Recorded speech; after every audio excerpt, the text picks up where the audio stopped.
Bismillahirrahmanirrahim. Assalamualaikum warahmatullahi wabarakatuh. Alhamdulillahi rabbil alamin. Wa bihi nasta'inuhu ala umuri dunya waddin. Salatu wassalamu ala asrafil anbiya'i wal mursalin. Nabiyyina Muhammadin wa ala alihi wa sahbihi wa man tabi'ahum bi ihsanin illa yaumiddin. Qala Allah Ta'ala fi kitabihil karim, a'udzu billahi minasy syaithanir rajim. يا أيها الذين آمنوا اتقوا الله حق تقاته ولا تموتن إلا وأنتم مسلمون. وقال سبحانه وتعالى يا أيها الناس اتقوا ربكم الذي خلقكم من نفس واحدة وخلق منها زوجها وبث منهما رجالا كثيرا ونساء واتقوا الله الذي تساءلون به والأرحام إن الله كان عليكم رقيبا. وقال سبحانه يا أيها الذين آمنوا اتقوا الله ولتنظر نفس ما قدمت لغد واتقوا الله إن الله خبير بما تعملون.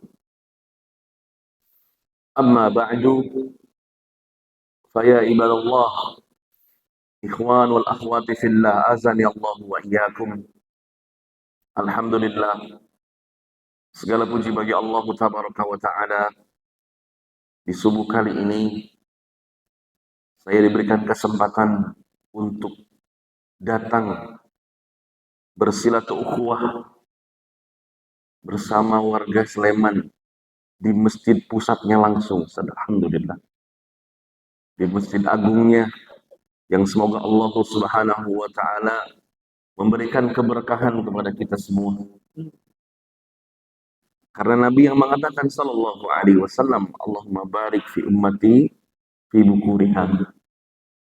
Ya Allah, berkahilah umatku ini pada pagi harinya. Apalagi habis subuh, kemudian kita berzikir duduk di masjid-masjid Allah sampai menunggu waktu munculnya matahari. Bahasa orang kita waktu syuruk. Saya nanya sama Syekh Saleh Fauzan, Syekh, ini waktu syuruk ini gimana status hukumnya? Beliau bilang, itu duha awal waktu, kayak begitu. Itu yang dimaksud oleh Nabi Shallallahu Alaihi Wasallam. Siapa yang duduk setelah sholat subuh berzikir, seperti kita berzikir, sedang mempelajari Al-Quran, sedang mempelajari hadis-hadis Nabi Alaihi Wasallam, kemudian dilanjutkan sholat 2 rakaat, maka baginya pahala umroh. Loh, kita nggak berangkat Ustaz, tapi dapat pahalanya, alhamdulillah. Dan umrohnya makbulah, diterima. Ini merupakan keutamaan. Makanya saya sering bilang, dimanapun, jangan tidur lagi setelah sholat subuh. Pantrang, kalau kata orang kita mah, pantrang, tidur setelah sholat subuh. Kalau bahasa orang tua kita, nanti rezekinya dipatok ayam, gitu katanya. Tetapi memang banyak asar menyebutkan dari para sahabat bahwa Allah Subhanahu wa Ta'ala menurunkan keberkahannya di pagi hari. Ya, maka pertahankan, Pak. Bukan hanya hari Ahad pagi aja nih. Di hari-hari nanti kita, hari Senin dan seterusnya, sudahlah, kita talak cerai aja, tidur setelah subuh. Kita jadikan waktu-waktu yang utama ini sebagai waktu untuk kita mendekatkan diri kepada Allah Subhanahu wa Ta'ala. Murojaah Al-Quran. Ya, bentar lagi Ramadan. Ya, hafalan sampai masih begitu-begitu aja. Ya, tahsil masih begitu-begitu aja. Saya sholat subuh di masjid besar Dr. Wahidin di sini nih. Tapi imamnya kayak Syekh Bandar Balilah, Masya Allah. Kayak berasa di Mekah tadi. Imamnya mirip Syekh Bandar. Luar biasa. Langsung terngiang-ngiang. Ya luar biasa. Alhamdulillah. Ayo, kita pun sama. Walaupun ya suaranya mirip Syekh Sleman ya. Nah itu. Tetapi kita manfaatkan waktu pagi ini untuk tahsinil Quran, untuk murojaah Al-Quran. Bentar lagi kita Ramadan, itulah kesempatan kita jadi imam jamaah. Ya, jadi imam keluarga kita. Kita bangunkan istri kita bangunkan anak-anak kita. Ya, sunnah, sholat tahajud di rumah dipraktekkan. Kalau kita nggak sempat tarawih di Masjid Agung ini, kita sholat barengan sama istri dan anak kita di rumah. Ya. Apalagi yang istri-istri, oh istrinya banyak berarti bisa tuh di rumah. Kalau satu istri Pak susah bilang istawu wa'tadilu, susah. Orang cuma satu, istawu. Kok cuma satu ya? Kalau dua kan enak. Istawu, saling merapatkan istrinya. Mungkin kita istri satu tapi anak mungkin banyak ya. Jadi yang merapatkan safnya siapa? Anak-anak. Masya Allah. Biar nggak ngantuk jemaah ya. Barakallahu fiikum. Jemaah kita ngomongin waktu hari ini. Saya pengen mengutip di awal pembicaraan kita ini perkataan Al-Imam Hasan Al-Basri rahimahullahu ta'ala. Beliau mengatakan, ya ibna Adam, innama anta ayyam. Wahai anak Adam, sesungguhnya kau ini adalah kumpulan-kumpulan hari. Kullama dhahaba yaumun, dhahaba ba'duk. Setiap kali hari berlalu, sebagian engkau berlalu juga.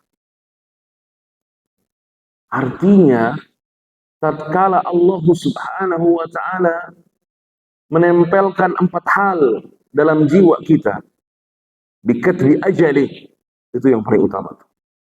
Allah Subhanahu wa ta'ala menetapkan ajal kita, menetapkan waktu kita. Makanya Imam Hasan Al-Basri menyebutkan, kita ini adalah kumpulan-kumpulan waktu, kumpulan-kumpulan hari. Setiap kali hari berlalu, maka bagian dari tubuh kita menghilang. Dan itu tidak bisa kita ulang. Dan yang berlalu tidak bisa kita manfaatkan lagi. Sudah, kadaluarsa. Sabtu kemarin, Jumat kemarin, Kamis kemarin, tidak akan sama dengan Kamis yang akan datang. Akan selalu baru. Dan yang berlalu dari kita ini, 2 hal.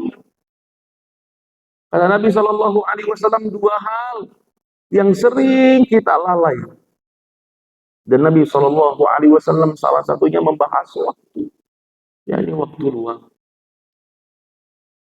Para ulama menyebutkan tentang hadis ini bahwa penyesalan manusia di hari kiamat bukan hanya tentang maksiat. Bukan hanya tentang dosa yang dia kerjakan. Tetapi ada waktu luang yang dia tidak pakai untuk maksimalkan amal saleh. Ada kalanya jamaah waktu kita habis buat ini nih. Ada kalanya nunggu istri belanja handphone. Benar nggak jemaah? Nunggu cucu di sekolahnya main handphone. Ya, nunggu apa lagi? Nunggu panggilan SIM main handphone. Perpanjang STNK handphone lagi. Banyak sekarang kita habiskan waktu untuk hal-hal yang sia-sia. Dan itu akan jadi penyesalan kita di yaumil qiyamah. Kenapa ya? Padahal dulu saya bisa 1 ayat, 2 ayat saja. Kenapa ya? Padahal uang yang saya punya ini bisa saya sedekahkan. Akan banyak pertanyaan kenapa, kenapa. Hari ini kita bahas bagaimana waktu ini sangat berharga bagi kita kaum muslimin. Sampai ayatnya terkenal sekali. Wal asr. Innal insana lafi khusr. Illa alladhina amanu wa amilus salihat wa tawasaw bil haqqi wa tawasaw bis sabr. Sampai Allah sering sekali sebenarnya, bukan hanya ayat ini saja, Allah bersumpah dengan waktu. Wadduha, waktu duha. Wal asr, waktu asr. Wal lail, waktu malam. Wan nahar, waktu siang. Banyak sekali Allah bersumpah dengan waktu. Tapi bagi kita manusia nggak boleh bersumpah dengan makhluk. Ini hanya kekhususan buat Allah saja jemaah. Kalau Allah bersumpah dengan makhluknya, dita'adzim, menunjukkan kebesarannya. Kalau kita nggak boleh, kita nggak boleh qasam kepada selain Allah. Nah, kita mengatakan wallahi, demi Allah saja. Allahi billahi. Cuman hal itu saja yang kita boleh ucapkan. Ya, kadang orang-orang kita suka variasi, Pak. Sumpah nih pegang telinga saya. Atau sumpah nih, kalau saya bohong, telinga saya terbang. Gitu. Itu sumpah-sumpah yang tidak diperbolehkan. Seseorang mengatakan demi Allah, udah cukup.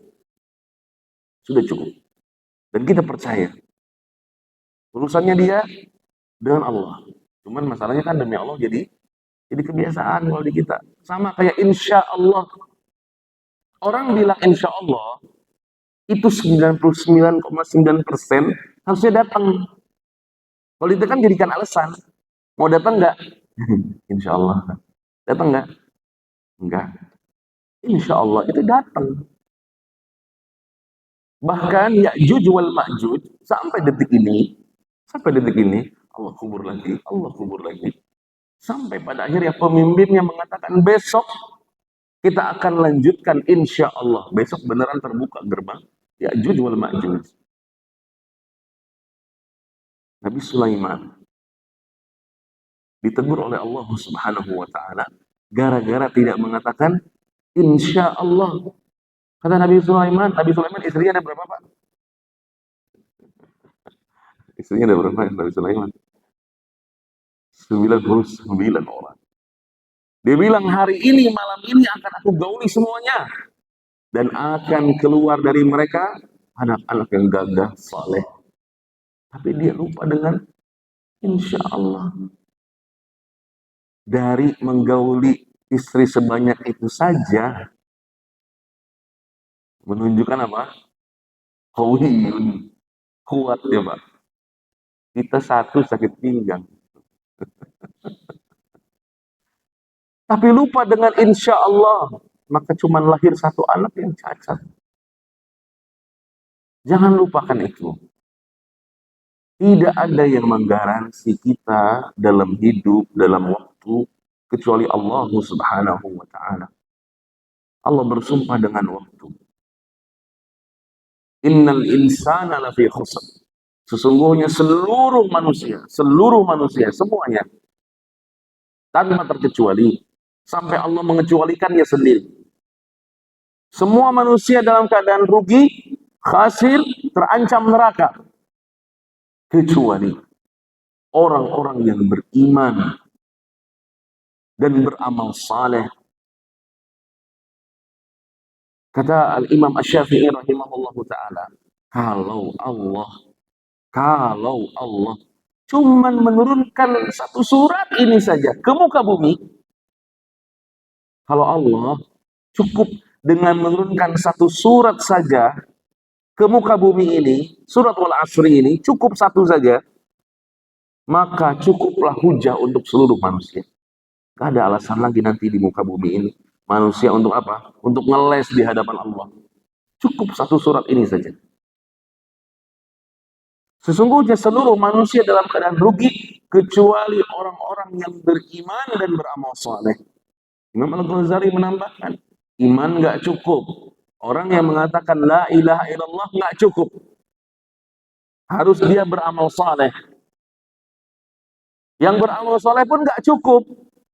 Kata beliau rahimahullah, harus ittiba, harus cocok dengan Rasulullah. Iman belum cukup, harus amal saleh. Amal saleh belum cukup juga, harus apa? Harus ittiba kepada Rasul Shallallahu Alaihi Wasallam. Orang yang ittiba pun terancam kalau tidak ikhlas. Artinya 4 elemen ini menjadi pelengkap orang-orang supaya terjauh dari al-khasir, orang-orang yang merugi. Ditambah lagi beban kita oleh Allah Subhanahu wa taala untuk keluar dari lubang khasir. Wa tawasau bil haq wa tawasau bis sabr. Disuruh dakwah kita jemaah.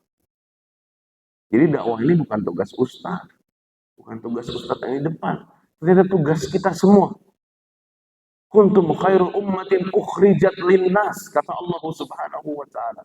Ta'muruna bil ma'ruf wa tanhauna 'anil munkar.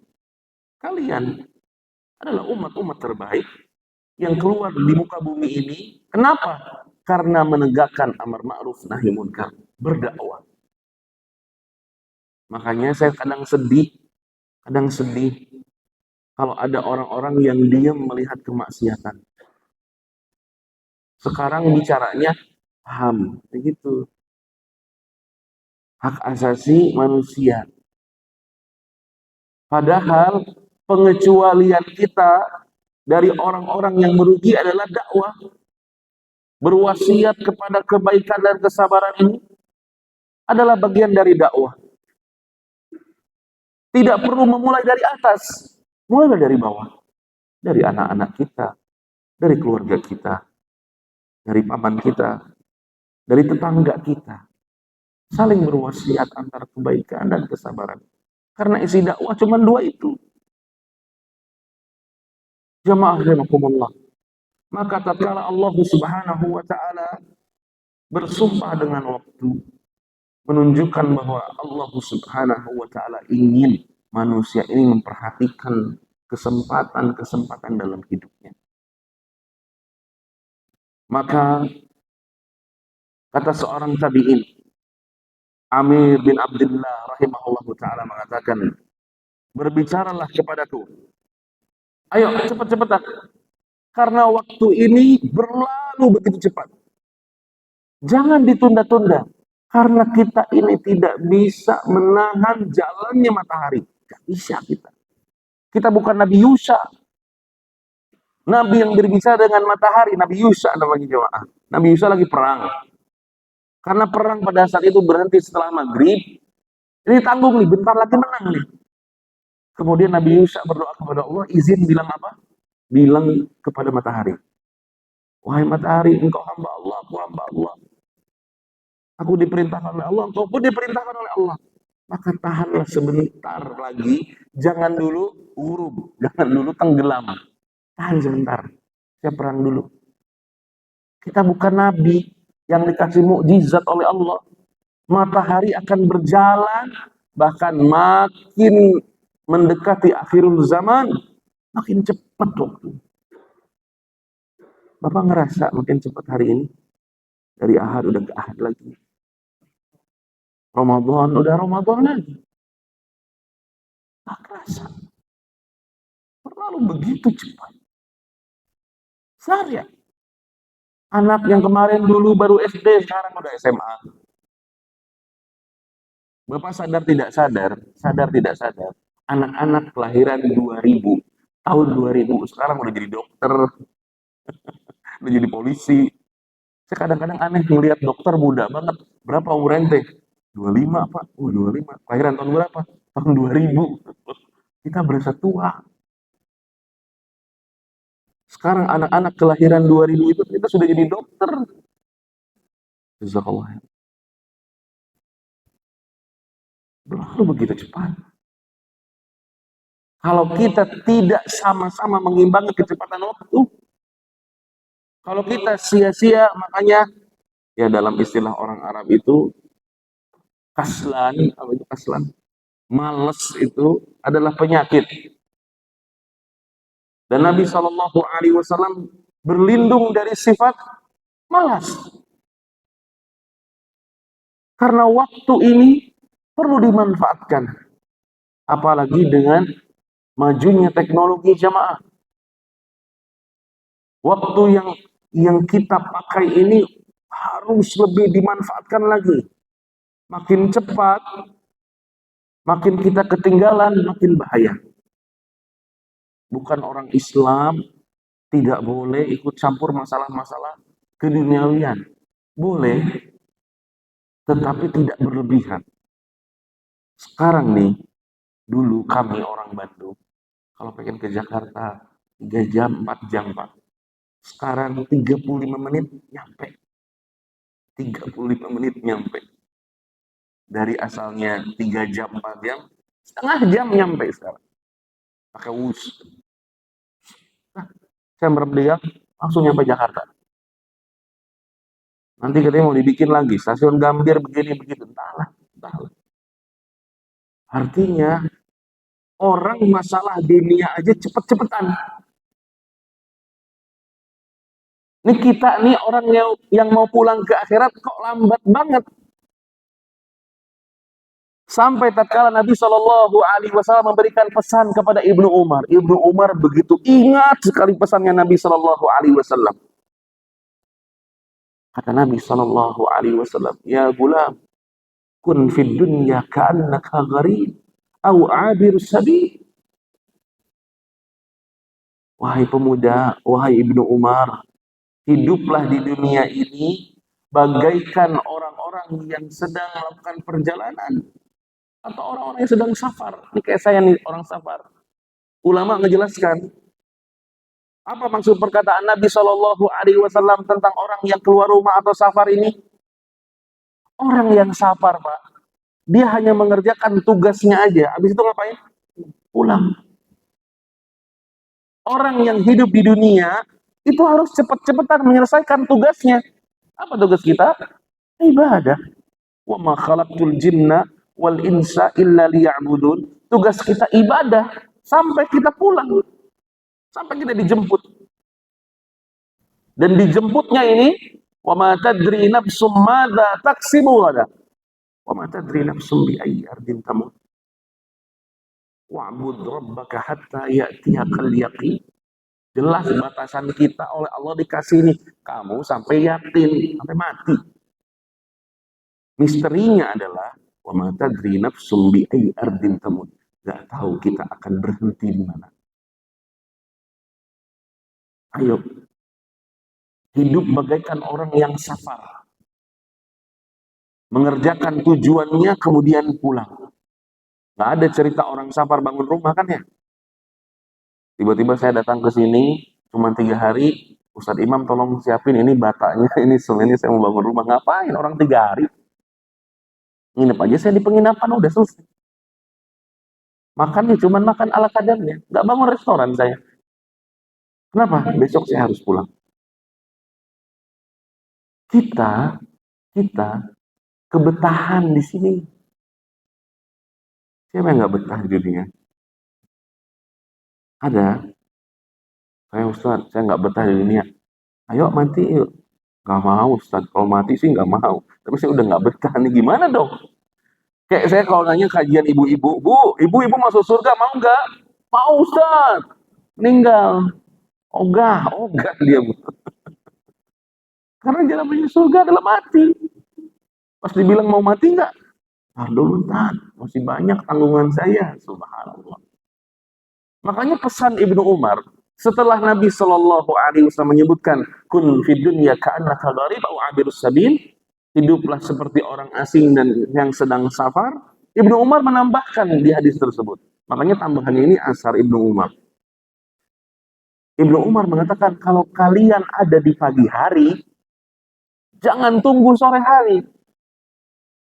Kalau kalian di sore hari, jangan nunggu waktu pagi. Maksudnya apa? Tidak berkegiatan. Nganggur. Tidak memanfaatkan waktu dengan ibadah kepada Allah Subhanahu wa taala. Seminimal-minimalnya kita mengerjakan hal yang mubah dan itu mendekatkan kepada ketaatan. Berarti Ustaz, manajerial waktu orang muslim itu harus benar. Iya. Wajib benar. Makanya kenapa di selang waktu hari-hari hidup kita itu ada waktu sholat supaya dimanage dengan baik. Jam 4 subuh, jam setengah 12 zuhur, jam 3 asar, jam 6 maghrib, jam 7 isya. Itu sebagai manajerial waktu yang baik jamaah. Sehingga hal-hal yang mengikuti waktu sholat itu menyesuaikan. Bukan sholat yang menyesuaikan. Kalau kita sekarang sholat yang menyesuaikan. Coba buktinya apa? Sholat yang menyesuaikan. Allahu Akbar, Allahu Akbar. barusan duhur kok udah asar lagi. Nah itu kita nyalahin muazin jadinya. Kecepatan kali start itu muazin, kecepatan dia bilang. Padahal dia betah dengan dunia. Atau kebanyakan nganggur, kebanyakan merem kita, merem lagi, oh udah asar, merem lagi maghrib dan seterusnya. Allah memberikan waktu-waktu sholat itu supaya kita disiplin. Di antara subuh dan zuhur ngapain nih kita nih? Di antara zuhur dan asar ngapain kita nih? Maksudnya begitu. Ibnu Umar tatkala mengatakan jangan tunggu sore ketika pagi hari dan jangan tunggu pagi ketika sore hari, manfaatkan waktu dengan benar. Isi waktu dengan benar. Tidak ada hal yang sia-sia. Sampai Nabi mengatakan al-mu'minu yatruku ma la ya'ni au tarkuhu ma la ya'ni au kama qala sallallahu alaihi wasallam. Seorang yang beriman itu dia meninggalkan sesuatu yang tidak bermanfaat untuk dia. Dia tinggalin.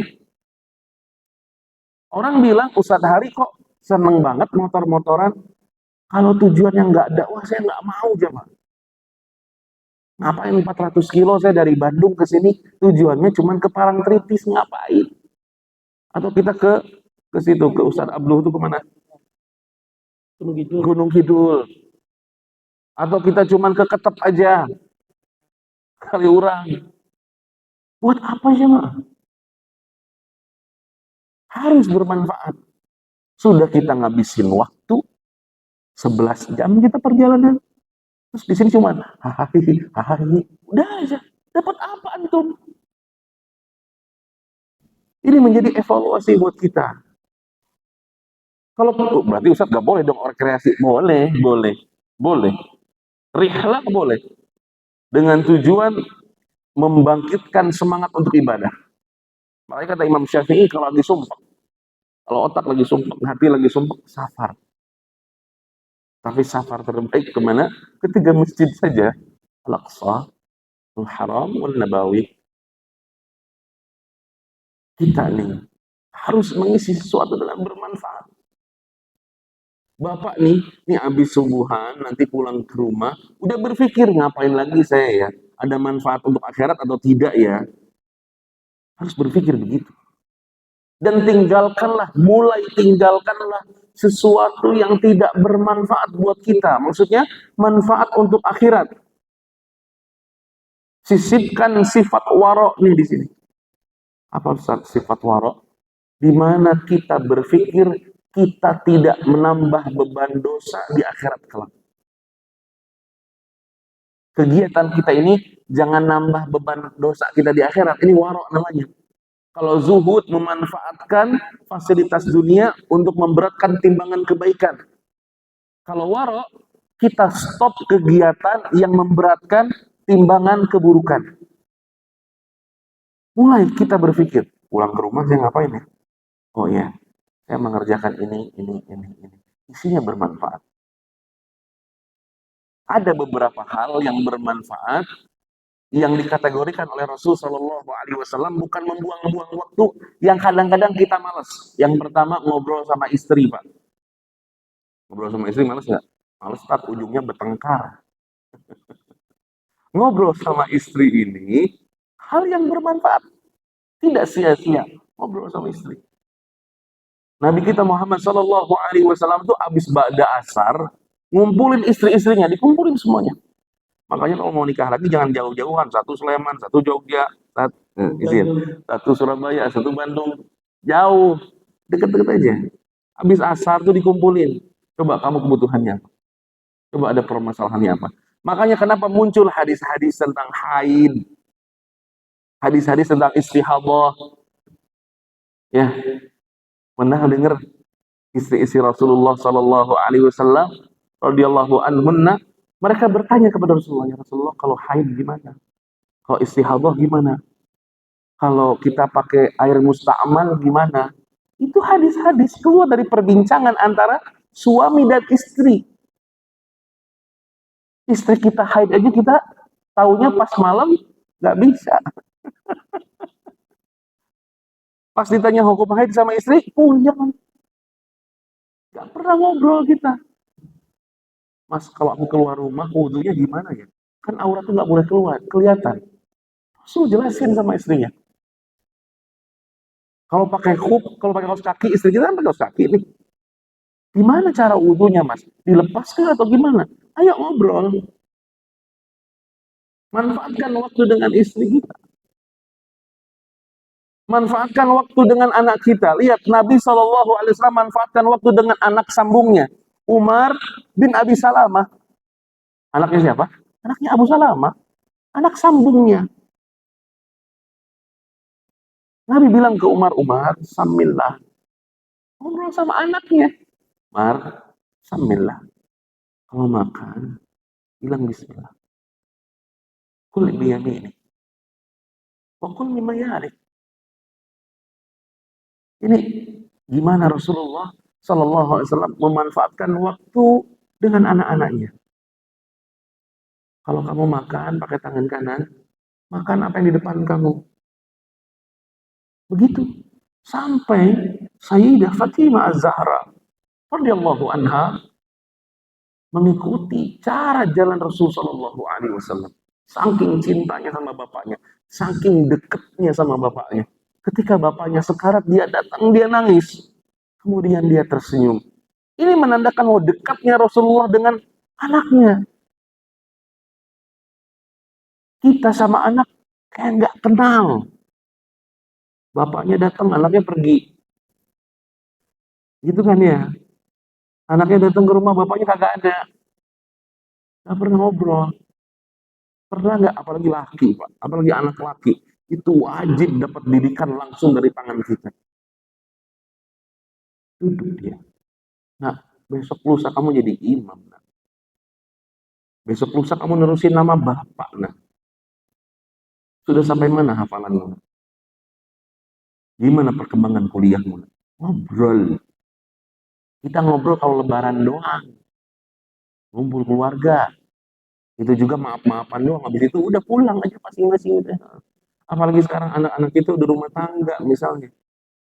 Makin jarang lagi kita ngobrol sama anak kita. Ayo manfaatkan waktu. Di pekerjaan, manfaatkan waktu bekerja dengan baik. Seorang muslim itu sesuai dengan akadnya. Kata Rasulullah SAW. Tidak boleh berkhianat kita dengan perusahaan kita. Manfaatkan waktu kerja dengan baik. Kalau perusahaan, kalau negara bilang kamu datang jam 7, pulang jam 5, jangan ngide. Bisa kali pulang jam 3 ini. Jangan ngide. Akad kita sampai jam 5. Sesuaikan dengan akad. Oh iya ya, tunggu saja. Tunggu jam 5, saya pulang. Manfaatkan waktu dengan benar. Kalau perusahaan, kalau negara suruh kita misalnya safar dengan benar, budgeting dengan benar. Jangan ada harta yang masuk, kemudian harta ini haram, dimakan oleh kita. Nggak boleh ada riswah, tidak boleh ada uang berlebih, kembalikan kepada negara, dan seterusnya. Islam tegas. Tidak boleh ada riswah. Tidak boleh ada pengkhianatan antar pegawai dengan bosnya. Tarkuhu malayani. Kita betul-betul meninggalkan apa yang tidak bermanfaat buat kita. Waktu malam, kalau nggak perlu begadang, jangan begadang. Umar bin Khattab radhiyallahu taala anhu, beliau ini pemimpin yang sering keliling keluar. Keliling jemaah. Lihat nih, siapa nih yang gadang. Dia pukul pakai tongkatnya. Dia pulang. Kalau tidak bermanfaat, buat apa? Kita nggak nyiapin apa-apa. Kita lagi nggak nyiapin jihad. Alarm selalu dipasang jam 1. Nonton bola kita. Tahajud nggak? Boro-boro. Habis nonton bola, tidur lagi. Subuh, ya bablas. Udah. Bareng duha. Jadi subuh duha. Nggak ada Pak jamak subuh sama duha. Mau nyari di fikih manapun, jamak subuh sama duha tuh nggak ada. Di aneh jamak, Ustaz. Jamak apa subuh sama duha? Siangan itu mah. Jamaah. Betul-betul waktu yang Allah kasih ini manfaatkan dengan baik. Seperti yang tadi Ustaz katakan, tidak ada manusia yang tahu berakhirnya kapan. Maka perhatikan, apa yang Allah berikan ini manfaatkan, karena waktu ini merupakan rezeki. Waktu ini, waktu luang itu merupakan keutamaan yang Allah berikan kepada kita. Makanya ada 6 perkara sebelum 6 perkara, 5 perkara sebelum 5 perkara itu salah satunya waktu. Dan waktu ini jamaah rahimakumullah adalah nikmat yang Allah akan tanya di akhirat. Bukankah Nabi bilang alaihi wassalam, la tazulu qadamal 'abdi yaumil qiyamah. Tidak akan bergerak kaki seorang hamba pada hari kiamat sampai ditanya, salah satunya tentang apa? Tentang waktu, tentang masa muda. Dipakai untuk apa, kata Allah Subhanahu wa taala? Waktu akan ditanya oleh Allah. Dan semuanya akan diperlihatkan kepada kita. Dan kita melihat dengan mata langsung, dan orang-orang melihat. Fulan nih selama hidupnya tidak pernah memanfaatkan waktu. Diperlihatkan semuanya. Ketika Allah memberikan jatah kepada kita nih, 30, 40, 50, 60, 70. Setiap detiknya Allah akan tanya. Jadi Ustadz kami ada pengalaman nganter jamaah umroh ke percetakan Quran. Percetakan Quran. Jadi saya diantar sama mutawif, kemudian dibiarkan saja di percetakannya. Kemudian petugasnya bilang gini, Ustadz kebutuhannya apa? Ya kebutuhannya Al-Quran saja. Ini biar ada hadiah buat pulang ke Indonesia, saya bilang buat zaman saya. Itu Bapak kalau ke sana biasanya dikasih wakaf satu orang satu biasanya. Kemudian ada satu orang jamaah, ya toel saya Ustaz, boleh saya minta 2 buat ayah saya. Oh saya tanya dulu ya Pak. Kemudian manajernya keluar, nanya sama bapaknya, Pak, pakai bahasa Arab, Bapak umurnya berapa? Saya terjemahkan. Dia bilang umur saya 55. Dia bilang, dari 30 juz, sudah berapa juz? Ketika Allah memberikan umur 55 itu sudah berapa juz? Ini udah lebih dari 30 loh. 55, berarti kelebihannya berapa? Banyak. Kelebihannya 25 tahun. Udah berapa juz? Bapak yang nangis. Ya Allah Ustaz, saya baru sadar. Al-Quran ini 30 juz, umur saya 55, saya belum 1 juz pun yang saya hafal. Bayangkan Pak, nanti di akhirat Allah nggak akan nanya, lagumu berapa yang hafal? Lagu Indonesia, lagu Barat, lagu Jawa, udah kebanyakan kita hafal. Tapi kita lupa bahwa ada nih keutamaan untuk menghafalkan Al-Quran. Sedang umur kita berlalu banyak.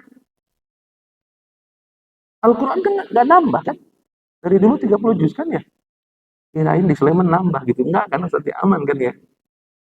Umur kita yang bertambah kan ya? Minimal deh, minimal. Untuk taraweh 11 surat deh. Biar ganti-ganti. Gak kulhu lagi, ina lagi. Agak variasi dikit saat Al-Kafirun. Oke, 4 berarti kan ya?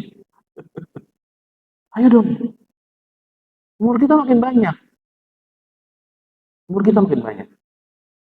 Maka manfaatkan hal-hal tersebut. Karena semuanya akan ditanya oleh Allah Subhanahu wa ta'ala. Dipakai untuk apa? Ini waktu dipakai untuk apa? 2 kali Allah mengatakan waktu yang ditanya, yang kedua masa muda.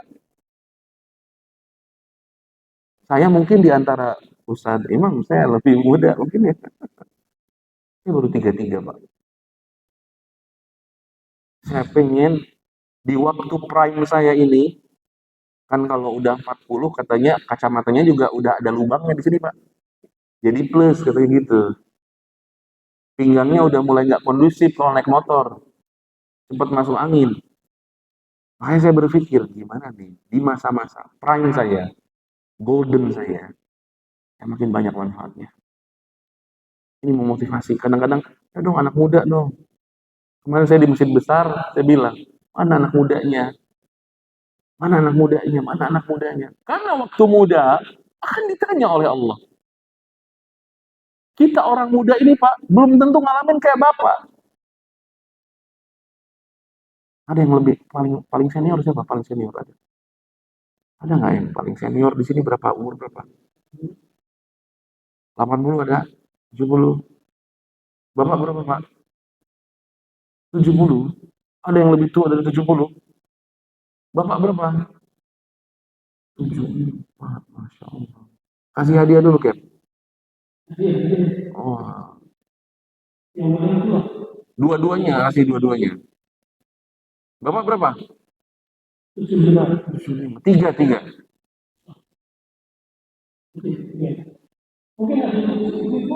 Ibu-ibu ada? Berapa, Bu? Pak, ini saya kasih baju, Pak, buat jalan-jalan. Kalau jalan pagi, kalau olahraga, mudah-mudahan bisa terpakai. Ini satu, Bapak satu, dua, tiga.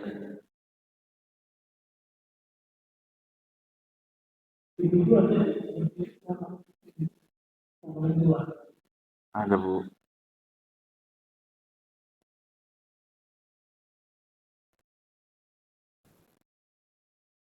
Ini kita-kita orang ini, jamaah, belum tentu sampai 75. Kalaupun sampai 75, belum tentu duduk di masjid. Ini orang tua kita.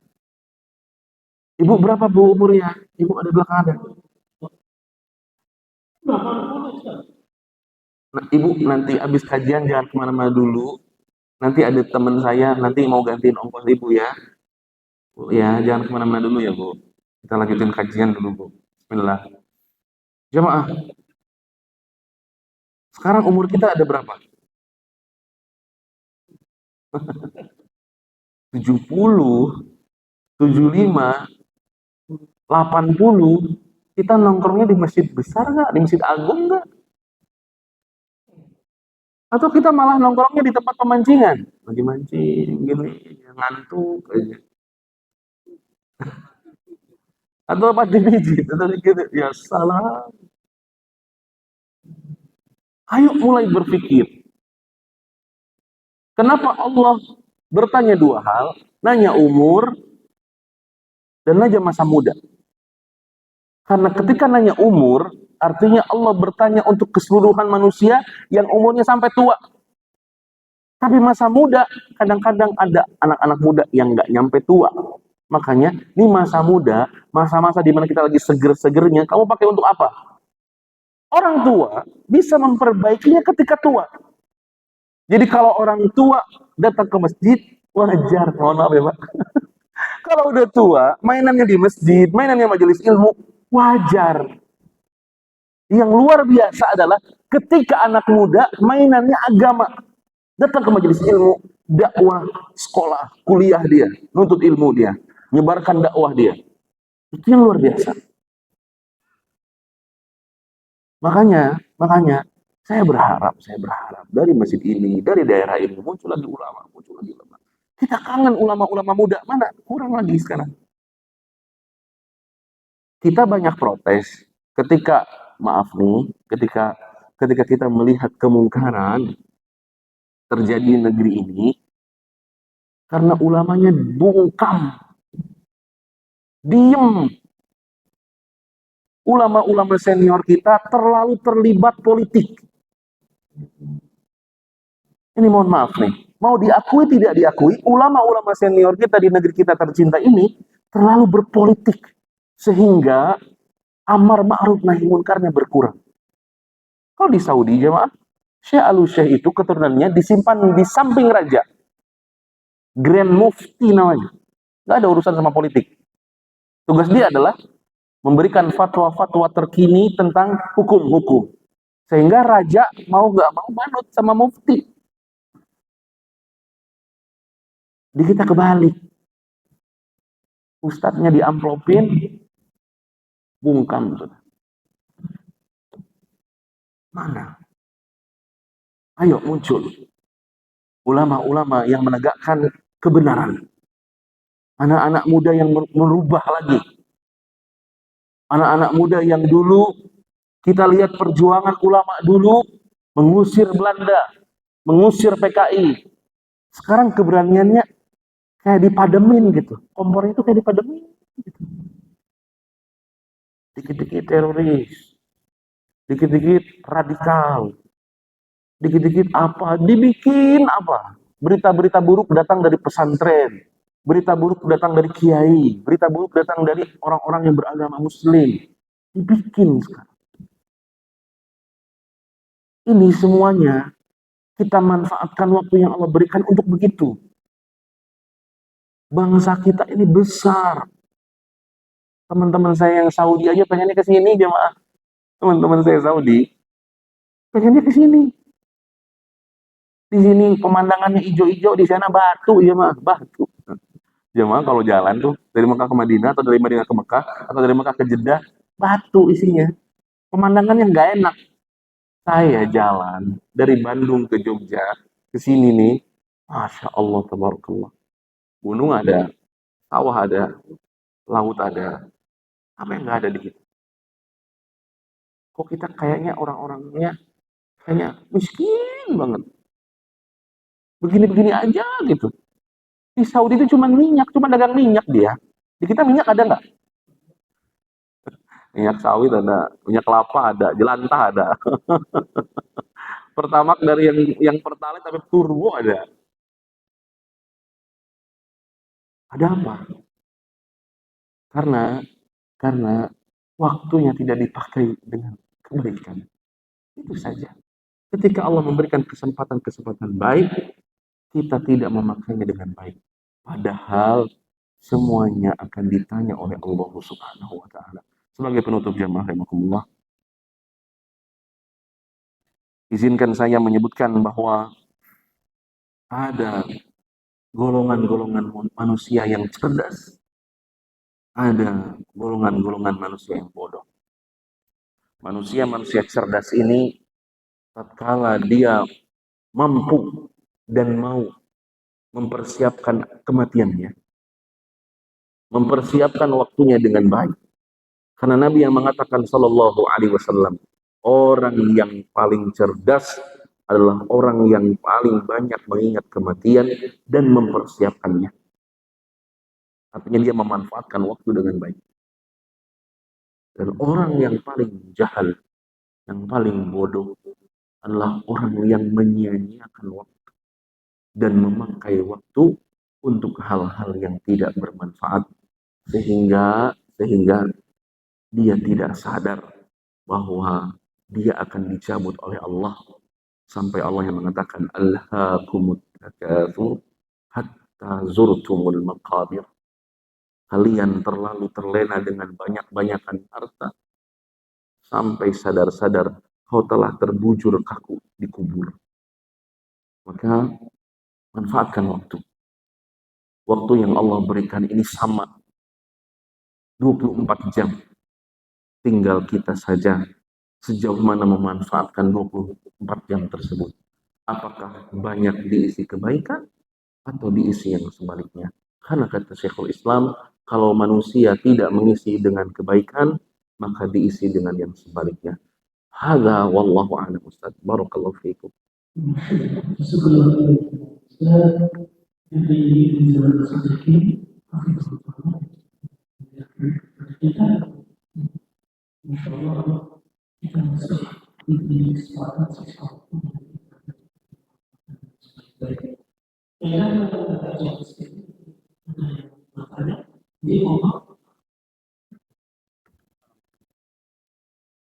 Waalaikumsalam.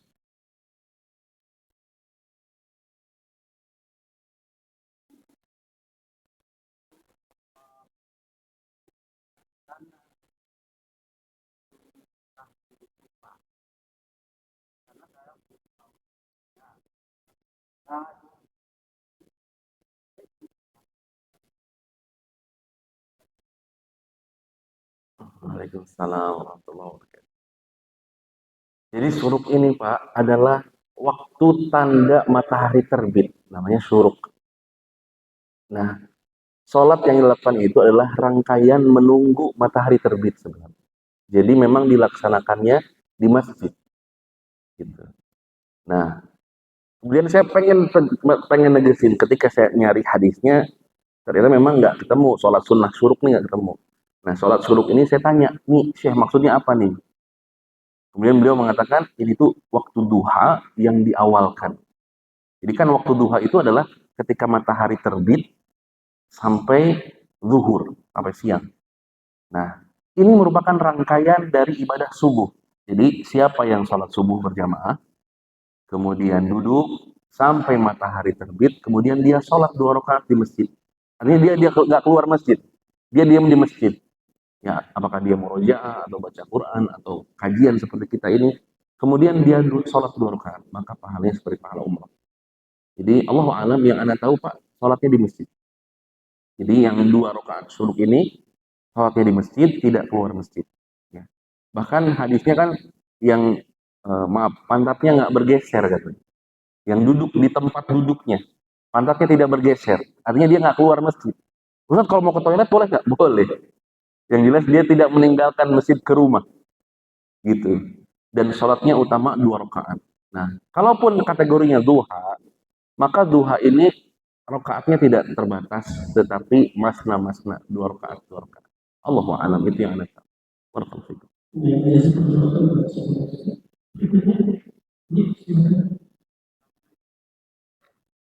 Salam.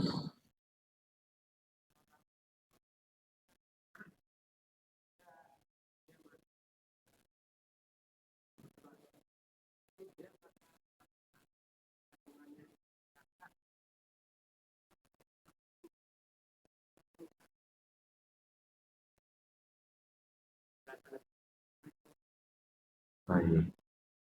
Rahimnya diangkat ya. Berarti dia sudah tidak ada kesempatan untuk punya anak. Sudah tua Pak, masih muda. Produksi berarti ya. Kemudian secara medis divonis untuk diangkat rahim. Baik. Bagaimana hukum? Baik. Berarti sudah tidak haid ya? Sudah tidak lagi kan? Baik. Karena rahimnya sudah diangkat tidak ada haid. Baik. Berarti hukumnya sama seperti orang menopause. Karena haid itu adalah hukum yang jatuh karena ada sebabnya. Keluar darah. Kalau sudah tidak keluar darah lagi, berarti ya tidak ada hukum haid bagi perempuan tersebut. Jadi haid ini jamaah karena ada iritasi, entah apalah, secara kedokterannya begitu. Intinya wanita itu sebelum menopause diberikan jatah haid 1 bulan, 7 hari atau 5 hari. Kemudian kata Nabi SAW, kata Ibunda Aisyah tepatnya, ya menukil sabda Nabi SAW, kerjakan apa yang dikerjakan kaum muslimin kecuali sholat dan puasa. Kalau hajian, kerjakan apa yang dikerjakan oleh haji kecuali tawaf dan sa'i.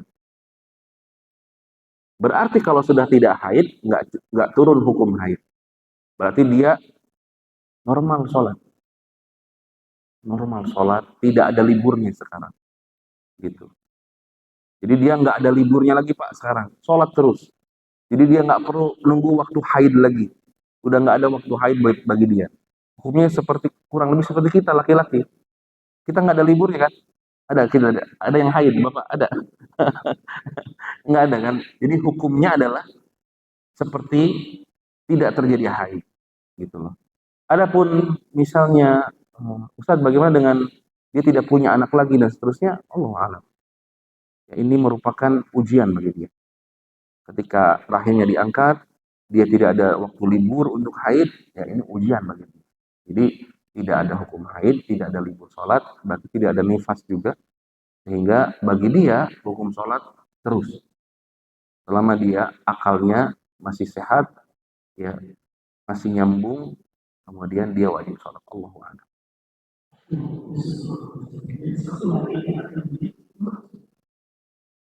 Waalaikumsalam. Boleh.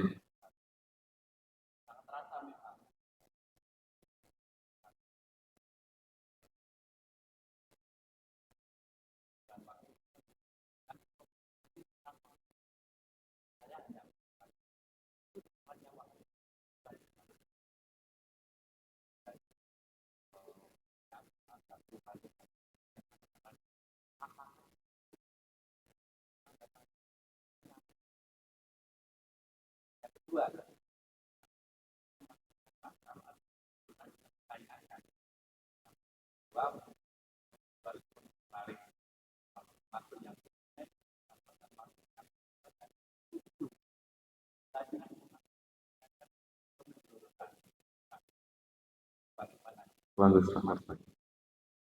Ada hadiah, Cap. Jadi dua hadiah nih kasih nanti ya. Barakallahu fikum. Tamam. Yang pertama tadi, apakah betul salah satu tanda kiamat adalah cepatnya waktu? Naam, betul. Betul. Secara ilmu apa? Ini sebenarnya antropologi apa ya? Matahari makin menuju ke barat makin cepat. Sampai pada akhirnya dia akan terbit di tempat terbenamnya.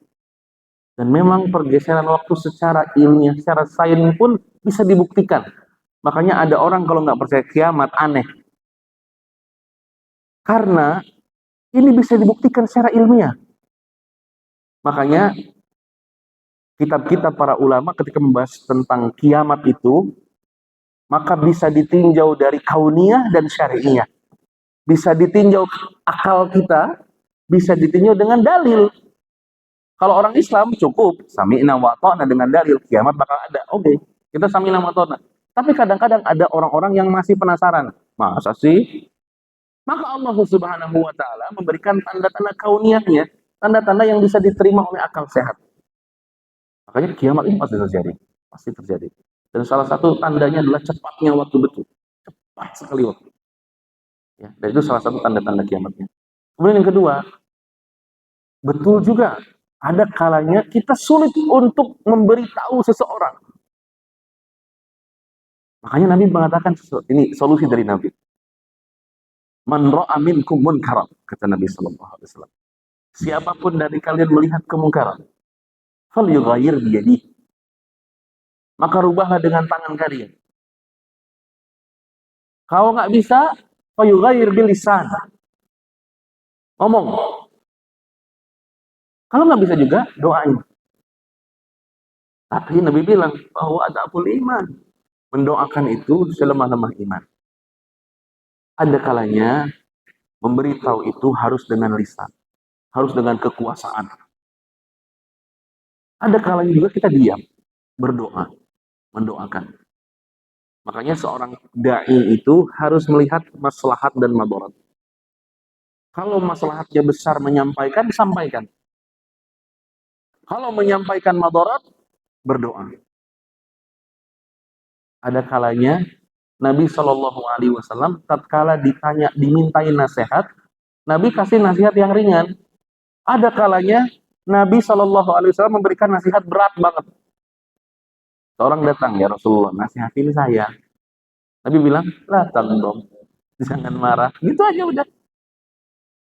Tapi di sisi lain Nabi mengatakan, ya, qul amantu billah tsumma istaqim. Berat banget. Ya Rasulullah, nasihatin saya.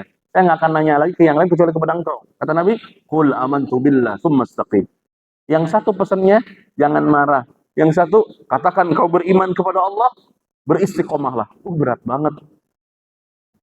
Kadang dalam berdakwah, kita pun melihat maslahat dan madarat. Ada kalanya kita harus tegas. Ada kalanya kita lemah lembut. Ada kalanya juga kita berdoa. Jadi nggak selamanya memberhentikan kemungkaran atau kita menegur seseorang ini dengan keras. Tapi ada kalanya kita berlemah lembut. Jadi ini dikembalikan kepada urf, kepada kebiasaan kita, ya, dan timbang maslahat dan madaratnya. Hadza wallahu a'lam. Barakallahu fikum.